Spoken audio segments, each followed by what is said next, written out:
With the launch of AMD's RDNA3 graphics cards, it seems like the PC hardware community is pretty divided on whether AMD delivered with this generation. Many people were hoping that this would be the generation AMD would finally gain the lead and capitalize over Nvidia's poor RTX 40 series launch. Let's discuss that in this video. Hey, if you enjoy content like this, drop a like, make sure to subscribe, and smash that bell so you never miss another video. Hey, what is going on guys? Danny here, welcome back to the channel and I hope you've all been doing well. I was going to make a video initially when these new RDNA3 GPUs were announced from AMD, but decided to hold off on it, and I'm glad I did. The good thing about making a video later on as opposed to kind of in the moment is that you can take some time to give things a second thought, and also post-launch, you do see more vital information come out that just wasn't included in the presentation. Stuff that gives you a better outlook on the product, and trust me, there was a lot of information that AMD omitted from this presentation. I'll be honest, when I was watching the presentation, which I thought was poorly done, I was a bit hyped up by the prices. To recall, AMD announced the Radeon RX 7900 XTX at $999 and the 7900 XT for $899. Right off the bat, it's kind of obvious that they're using an upsell strategy, where if you're already paying $899, you might as well bump yourself up to get the XTX, similar to what Nvidia did with the 4090 and 4080 16GB. But at a quick glance, the 7900 XTX looks like it'll be offering better value compared to Nvidia, but there's more to it than that. I just think that a lot of the disappointment and outrage comes from the fact that people were expecting a 4090 killer at a significantly lower price. Now, after the launch, I have been reading comments online and watching videos from other tech tubers, some who are happy and some who seemed very disappointed by what AMD announced. Me personally, I'm not too disappointed by these cards, and that's because I kept my expectations low.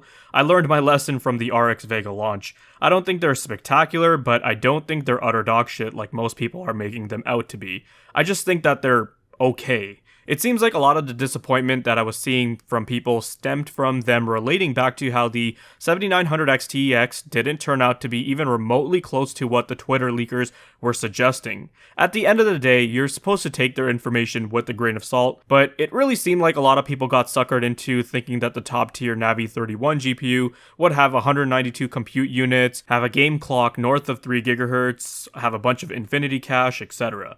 I will agree though that with the MCM design, you would expect something groundbreaking as a result. When AMD introduced chiplets to the mainstream CPUs, they doubled their core count overnight, allowing them to drastically improve overall performance. Having the ability to incorporate MCM on GPUs would make you think that perhaps they'll be able to leverage the tech to have multiple GCDs to drastically improve the number of CUs the whole graphics card would have. They could have a dedicated ray tracing chip. There's a whole bunch of ideas you could throw out there. Instead, it seems like they only used it to lower manufacturing costs this generation. And it seems like we won't be getting a multi-GCD graphics card until next generation. RDNA3 really seems like a stepping stone generation to me. Circling back to the expectations, I was thinking that, if they do end up as fast as the 4090 or faster, they're going to price their card right around the same price range. And if they're slower, they'll price it lower. Turns out they've got the slower product and they've priced it significantly lower. At $999, it should have made it obvious to you that this wasn't going to be a 4090 class competitor. AMD wouldn't be that dumb to price a card of that caliber at this price point. You might argue that AMD did it last gen with the 6900 XT versus the 3090. You have to take into account that last gen, the 3090 was only about 10% better than the 3080, so they had a lot of headroom there and allowed them to comfortably slot in the 6900 XT at $999. The 4090 is a totally different animal when compared to the 4080. Remember, one of the main benefits of making a video like this a few days after launch is that you get to see more information come out. Frank Azure, who's AMD's chief architect of gaming solutions, had a one-on-one interview with Gordon from PC World, and he straight up said that the 7900 XTX is an RTX 4080 competitor, not an RTX 4090 competitor. Now, this is where a lot of people had a problem with their presentation, and I agree with it. Frank said that they couldn't show any bar charts of the card performing against a 4080 because it isn't out yet. Fair, but that didn't mean they had to limit the amount of bar charts they had in the first place.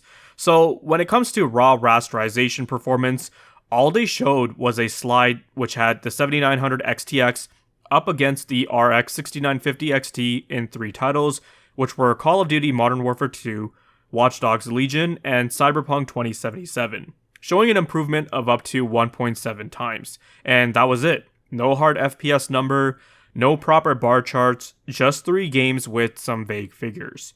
The rest of the presentation focused on FSR, ray tracing, and 8K gaming, fake 8K gaming that is, which basically seems like they took a page out of Nvidia's book on how to be tone deaf and create a presentation with filler that nobody really cares about. But seriously, the amount of lackluster information they had in this presentation was concerning, and this was a stark difference to their RX 6000 launch. The 4080 12GB isn't out, fine, but did Ampere disappear from the market? No, it didn't. In fact, they could have capitalized on this opportunity to show gamers that, hey, look at this RX 7900 XT at $899, look how much faster it is compared to an RTX 3080 or 3090. It seems like stock for the 3090 is drying up from retailers, but last I checked, they're going for around 900 USD, maybe a bit less if you can find one. So they could have said, don't worry about buying last gen, buy this instead.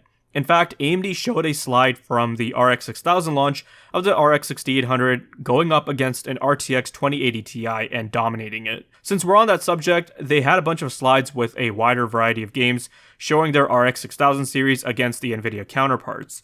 They didn't even do something remotely close to that for the RX 7900 XTX versus the RX 6950 XT, which is just so baffling.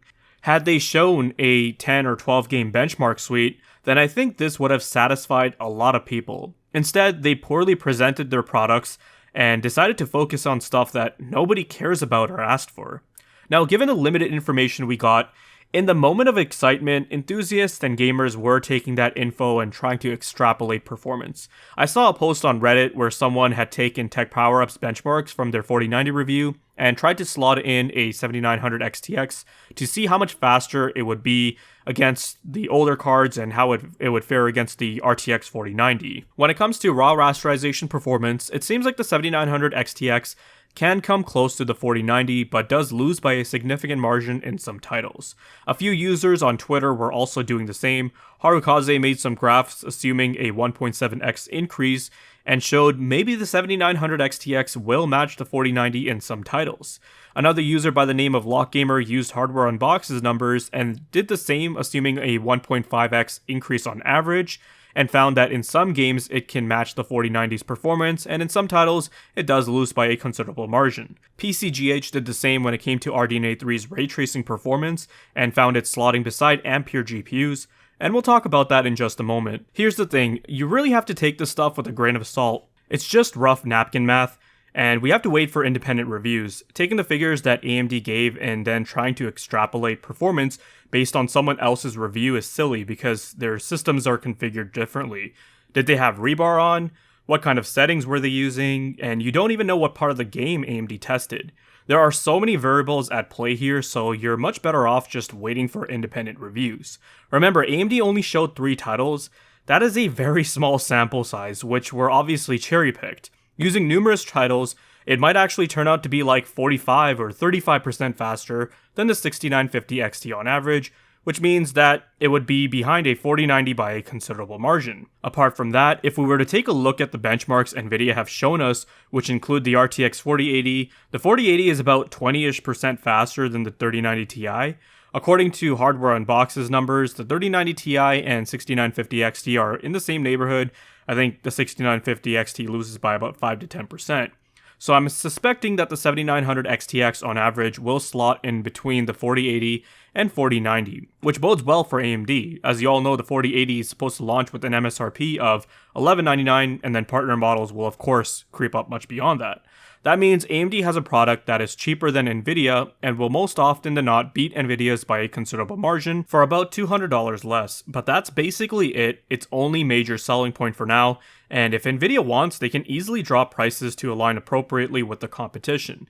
Then what they can do is launch an RTX 4080 Ti that will be about 10 to 15% slower than the 4090, with less VRAM, and price it at about $1,200 US. Nvidia's mindshare is freaking strong, man, so most people in that segment at around $1,000 will just be like, screw it, if I'm spending this much, I might as well just get the 4090 or 4080 Ti. This isn't the budget-conscious $200 consumer we're talking about where every dollar counts for them. For people in this segment, budgeting isn't even at the top of their priority list. I've talked to friends and other enthusiasts, and they've all said the same thing. At that point, it's a go big or go home attitude. Circling back to ray tracing, this is another major area that AMD has failed to deliver in. Based on the information we have right now, it's clear that RDNA3 will trade blows with Ampere and ray tracing, and that's about it. Which means they're a whole generation behind when it comes to RTX. This isn't 2018 anymore where only 10 games have ray tracing. There are over like 200 games at this point which have ray tracing, and more games just keep coming out every month with this tech integrated. We're starting to see famous console ports of games come to PC remastered with ray tracing incorporated. So it's gradually becoming more and more important for gamers as time goes on. At first I was like, do people really care about ray tracing? Some will say they don't care, but there are a lot of gamers out there that do want to enjoy all that eye candy, and it's important to them. So being a whole generation behind when it comes to ray tracing will hurt them, no doubt. That's where the 4080 will have an advantage. It might not be as fast when it comes to rasterization, but when it comes to RTX, there's no doubt it'll trounce the 7900 XTX. That might be the reason why Nvidia doesn't care about dropping prices, and for those users that want better ray tracing performance, they know that they'll happily pay for it. Honestly, if you're spending $1,000+ on a GPU in this day and age, you're probably in the camp that does care about ray tracing. I'd be kind of mad if I spent that much on a GPU and it only gave me mediocre ray tracing performance in late 2022.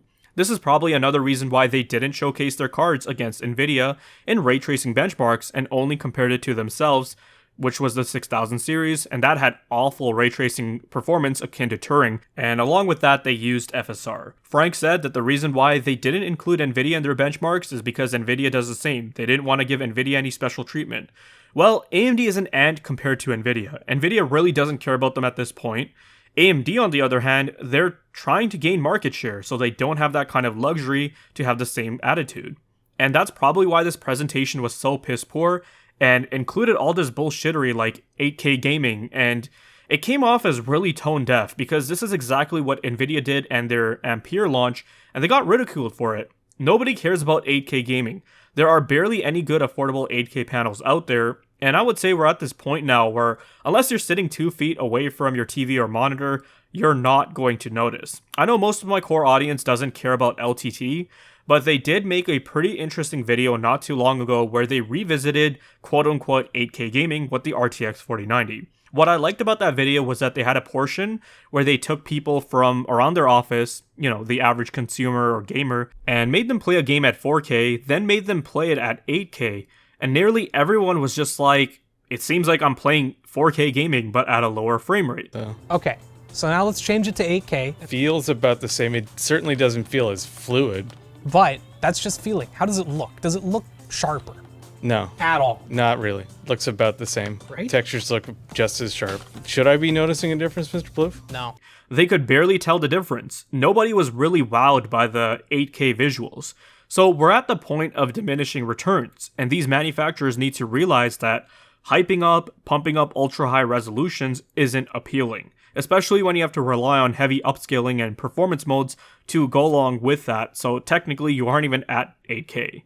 There was a brief discussion on FSR 3.0, which is similar to Nvidia's DLSS 3. It's basically frame rate interpolations for games, which I just don't care about, especially if it's not even out right now. They said it'll come to gamers sometime in 2023, so we'll cross that bridge when we get there. Giving it a second look, this whole presentation was odd. It seems like AMD was reluctant on speaking about their products in regards to features and performance metrics gamers actually care about, instead spending most of the time to market undesirable features.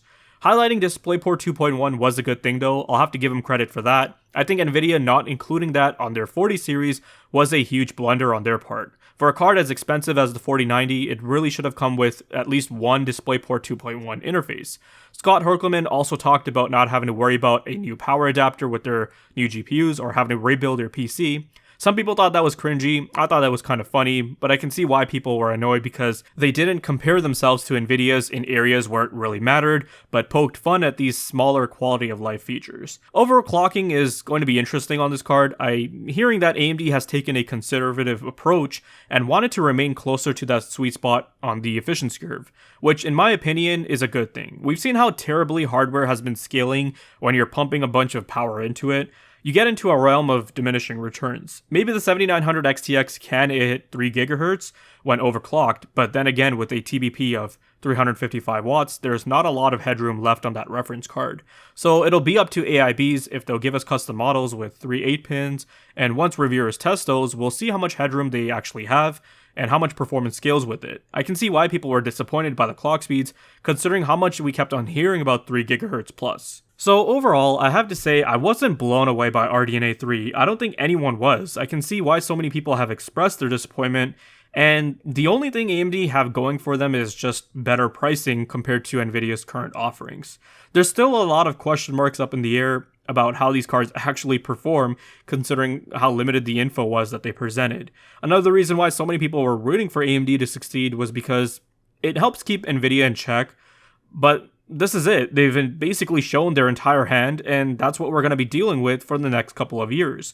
So now Nvidia has free reign to do whatever they want. They don't really have to lower their prices. They can release a 4080 Ti that would make the 7900 XTX pointless, and now the 4090 Ti can easily be $2,000 plus, and you know what? People are going to pay for it because the competition is just absent there. Let's hope that, once the cards come out and the review embargo lifts for these graphics cards, it turns out that performance when it comes to rasterization is close to what AMD is claiming. This would give gamers the option for a good fast 4K gaming graphics card minus ray tracing at a decent price. I know sub $1,000 isn't cheap, but if it turns out to be even 20 to 25% slower on average than the 4090, but costs 60% less, then a good case can be made for it. It's just a shame that after everything we had gone through for the Nvidia 40 series launch, AMD just couldn't capitalize on it. And it's just missing opportunity after opportunity. If you guys found this video to be informative and entertaining, then leave a like. Let me know your thoughts and comments down below. Be sure to check out the video description for cool links and ways to support the channel, such as using my Amazon affiliate link. And if you're interested in seeing more content like this, then consider subscribing. I'd greatly appreciate it. Thank you guys so much for watching, take care, and I'll see you in the next one.